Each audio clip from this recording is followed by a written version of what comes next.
Bismillahirrahmanirrahim. Assalamualaikum warahmatullahi wabarakatuh. Perkenalkan, nama saya Nenggina Fitriani dari kelas PAI 3E Fakultas Tarbiyah Institut Agama Islam Cipasung. Di sini saya membuat video ini untuk menjawab soal ujian akhir semester nomor 4 mata kuliah Teknologi Pendidikan PAI.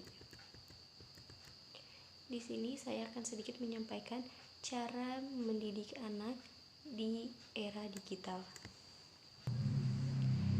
Memiliki anak juga merupakan sebuah nikmat dan kesenangan bagi setiap orang tua. Namun demikian, selayaknya sebuah nikmat pula di dalamnya terdiri ujian yang diberikan Allah kepada hambanya. Allah menjelaskan dalam firman-Nya yang berarti, jadikan indah pada pandangan manusia kecintaan kepada apa-apa yang diinginkan, antara lain wanita, anak, harta yang banyak dari jenis emas, perak, kuda pilihan, binatang-binatang ternak, sawah, dan ladang. Itulah kesenangan hidup di dunia, dan di sisi Allah lah tempat kembalinya yang baik. Quran Surat Al-Imran ayat 14. Dikaruniai anak oleh Allah merupakan nikmat yang patut kita syukuri. Namun jangan lupa, di dalam nikmat itu pula kita harus pandai mengolah ujian tersebut dengan sebaik-baiknya. Terlebih di era digital ini, memiliki anak berarti kita harus bisa bertanggung jawab atas segala kebutuhan lahir beserta batinnya, baik dari nafkah hingga pendidikan. Lantas, bagaimana cara mendidik anak secara islami? Sebagian bagian dari ikhtiar kita dalam mengolah ujian atas kenikmatan tersebut. Cara yang pertama adalah jangan sampai komunikasi dengan anak merenggang. Terlebih di era digital saat ini, di mana dunia maya seolah lebih nyata dari dunia nyata. Komunikasi antara anak-anak dan orang tua tak sedikit yang merenggang. Mencari jawaban tersebut, tentunya kita harus kembali kepada panutan kita, yaitu Nabi Shallallahu Alaihi Wasallam. Dimulai dari sikap dan tauladan Nabi Muhammad yang lemah lembut dan penyayang, sikap ramah dan cinta kasih yang dicontohkan beliau tak hanya pada sebagian golongan tentu saja, tetapi kepada semua umat dan golongan, termasuk golongan anak-anak. Nah, yang kedua adalah ketahui tren yang digandrungi anak-anak agar tahu cara memfilternya. Maraknya game online dan sosial media saat ini memang tak dapat dihindari.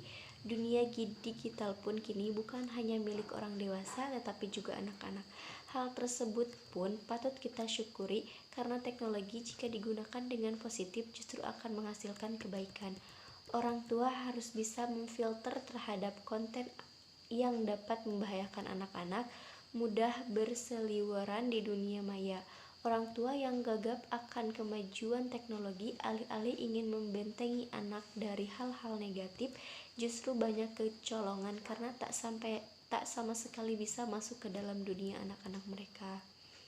Yang ketiga, menggali informasi dari aktivitas yang dilakukan anak.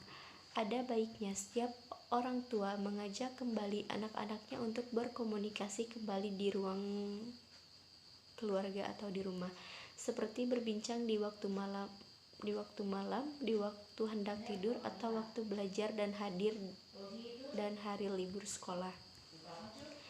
Karena ruang dan waktu inilah yang terkadang dibutuhkan anak-anak secara hakiki, tanpa pernah mereka sebutkan secara lisan. Orang tua juga harus pandai menggali informasi sebanyak-banyaknya dari aktivitas yang dilakukan anak. Karena ruang dan waktu inilah yang terkadang dibutuhkan anak-anak secara hakiki, tanpa pernah mereka sebutkan secara lisan. Orang tua juga harus pandai menggali informasi sebanyak-banyaknya dari aktivitas yang dilakukan anak. Siapa temannya, apa aplikasi yang diunduhnya, hingga bagaimana pelajaran sekolahnya. Nah, yang keempat, sisihkan waktu luang untuk anak.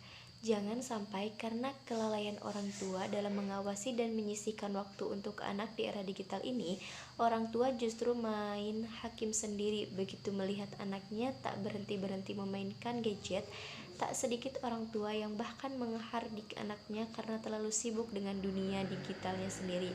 Hal ini juga dilakukan selain tak akan berdampak hal positif ke anak, justru akan menimbulkan ketraumaan pada anaknya.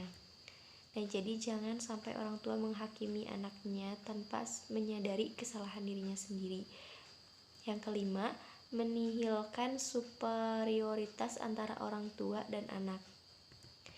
Berbicara rendah atau lembah lembut, jika engkau mencintai anakmu, barangkali ajarkan cinta yang Rasul tunjukkan kepada anak-anak seolah menihilkan superioritas antara ayah dan anak.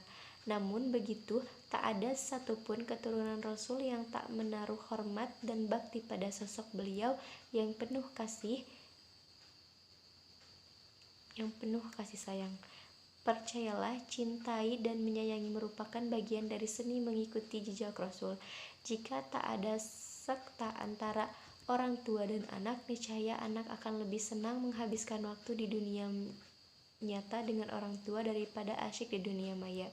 Semoga dalam setiap nikmat dan karunia anak-anak yang Allah berikan pada orang tua itu bisa menjadi lahan surga untuk orang tua semuanya. Amin ya robbal alamin. Terima kasih dan mohon maaf bila ada kesalahan. Semoga bermanfaat. Wassalamualaikum warahmatullahi wabarakatuh.